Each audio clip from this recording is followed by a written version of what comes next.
చాలా బాగుంది. మన భీమ్ రామన్ గారు సినిమా పురుషోత్తముడు సినిమా చాలా బాగా తీర్చిదిద్దారు. ఇది ఓన్లీ తెలుగు మూవీగా, అది ఇతర భాషల్లో కాకుండానే ఓన్లీ తెలుగు మూవీగా చెప్పుకోవచ్చు. ఇది వచ్చిన లేటెస్ట్ మూవీలో తెలుగు మూవీ. ఎందుకంటే ఆయన గుండెల నిండా ధైర్యాన్ని నింపుకున్న డైరెక్టరు భీమ్ రామన్న గారు చాలా అద్భుతంగా తెరకెక్కించారు మూవీ.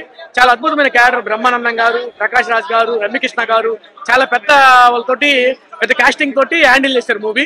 సో ఇది టోటల్ గా చాలా బాగా తెరకెక్కించిన మూవీగా తెలుగు మూవీగా చెప్పుకోవచ్చు. ఇది పాన్ ఇండియా మూవీ అన్నారు. పాన్ ఇండియా మూవీ ఈ టైంలో చేస్తుంటే చాలా బాగుండేది. టోటల్ గా మూవీ చాలా బాగా తీశారు. సూపర్ టాప్ సినిమా సందేహం లేదు. దీంట్లో ముఖ్యంగా చెప్పుకోవాలంటే ఓర్పు, నేర్పు, కూర్పు అనేది ఆయన చాలా రోజుల డైరెక్షన్ గురించి సహనాన్ని పేష్ చేస్తున్నారు. ఆయన మంచి కథన ఎన్నుకొని ఇండస్ట్రీకి వచ్చారు. రాబోయే రోజుల్లో పెద్ద డైరెక్టర్లో ఆయన్ని మనం చూడబోతాము. ఎందుకంటే తన ఓపిక, సహనంతో అద్భుతమైన డైరెక్షన్ ని ఇక్కడ నెలకొల్పిన అంశాలు చాలానే తెలుస్తాయి. Thank you. ఇట్లా మీ పెట్టారు super topic cinema. Big fan of Raj sir. Normal గానే ఇలా ఉంటాను.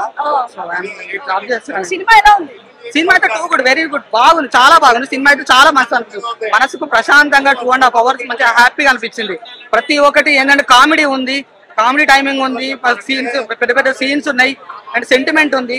లాస్ట్ లో ప్రకాష్ రాజ్ గారు వచ్చి సినిమా హైప్ అనేది పెంచిండు, చాలా బాగుంది అండ్ ప్రతి ఒక్కటి చాలా బాగా అనిపించింది. అసలు ఈ ఎలిగేషన్స్ టైంలో, ఈ కాంట్రవర్సీ టైంలో రాజమౌళి సినిమాని ఎన్నో చూడాలి. సో ఏంటంటే ప్రతి ఒక్క ఎవ్రీ పర్సన్ లైఫ్ లో ఇలాంటి ఎలిగేషన్స్, కాంట్రవర్సీ వస్తూనే ఉంటాయి. నవ్వే పేరు అనేది కంపల్సరీ ఉంటుంది ఎవ్రీ పర్సన్ లైఫ్ లో. అలాంటివన్నీ వదిలేసి ఒక మంచి హీరో, ఇప్పుడు ఎదుగుతున్న హీరోకి మంచి సపోర్ట్ ఇచ్చి ఆయన హిట్ చేయాల్సిందో కోరుకున్నాను. సినిమా చూడండి, థియేటర్ లో చూడండి. సినిమాకి 5.5 out of 5.5 fan of Raj Tarun కదా.